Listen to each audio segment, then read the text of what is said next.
Wait, oh, where's my pencil? Right here.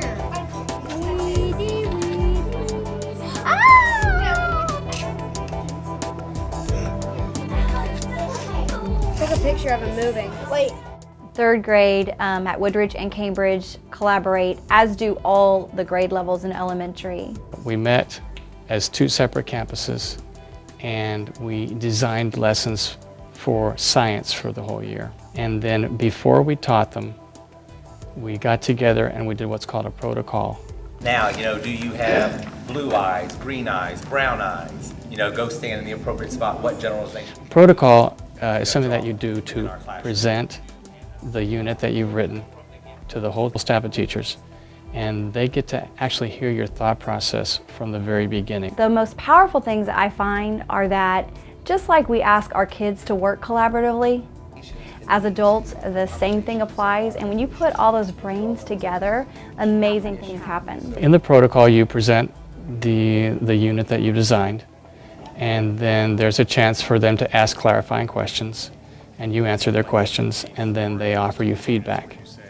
And so this gives everybody a way to sort of get a little bit of buy-in, because when they give you feedback and you go back and incorporate it into the unit, you actually put something in there that they wanted to see. And a lot of times people have a favorite way of teaching something that might actually be a better thing, that what they've come up might be better than what you came up with. So it gives you an opportunity to take out an activity that maybe wasn't as powerful and put in something that somebody else suggested. And then it's just a win-win all the way around. Y el lado derecho, las hojas que no retienen agua. En este lado, leaves that hold water, las hojas que van a retener agua y las hojas que van a estar secas en 2 o 3 días, ¿ok? We bounce ideas off of each other, and you just never know where one person might mention something that springboards you into a totally new direction you hadn't considered. So I think that our design of instruction for kids is more powerful. We are studying life cycles, and so some of us are studying life cycles of animals, and we're going to also look at life cycles of plants. Okay, so we're going to study lima beans, and we're going to figure out what is the life cycle that a lima bean goes through from when it's very, very little, it's a seed, to when it's an adult plant. Through this process, everyone got a chance to design. Everyone got to use the 10 design qualities as they put together a unit. And so that was a really good process, for all of us to go through. And again, it's kind of one of these things that maybe looks a little daunting at the beginning, but if you just dive in and get started, you find out how easy it really is to do. There's no reason for 8 or 9 third grade teachers on each campus to be planning third grade instruction without using everything that everybody does together. The process that you go through is very thorough. So in a way, it makes it easier than just thinking up things on your own. I have to say it's probably easier than than working up lessons on your own, and of course the quality is a lot better. If you have really engaging work for kids, everything else I think kind of falls into place.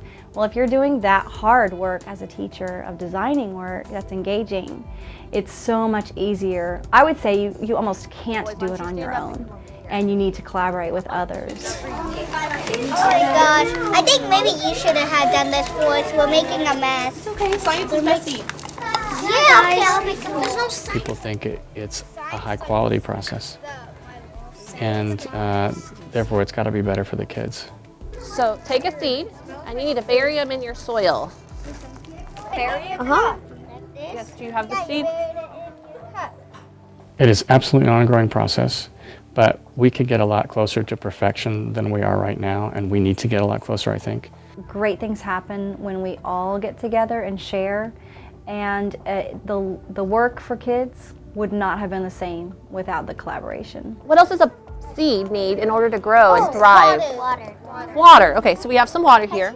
This I'd like for us to be careful not to get all over our journal. Okay. I also have some measuring spoons, so we need to find the one that says 15 milliliters. And you're going to look right here on this part of the spoon, 15 milliliters. And you're going to scoop it up and then water your seed. The outcome is far superior to anything that you might have done on your own. I think it's work on the front end, But after this year and maybe one more, we will have designed some great instruction that we'll keep using, we'll tweak and we'll revise. But the bulk of the work will have been done.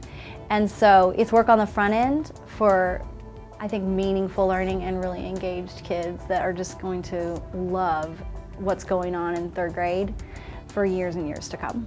You almost got it. Oh, that's so cool! He's cornered under the tip of your head. Okay. Show me move. Simon didn't say.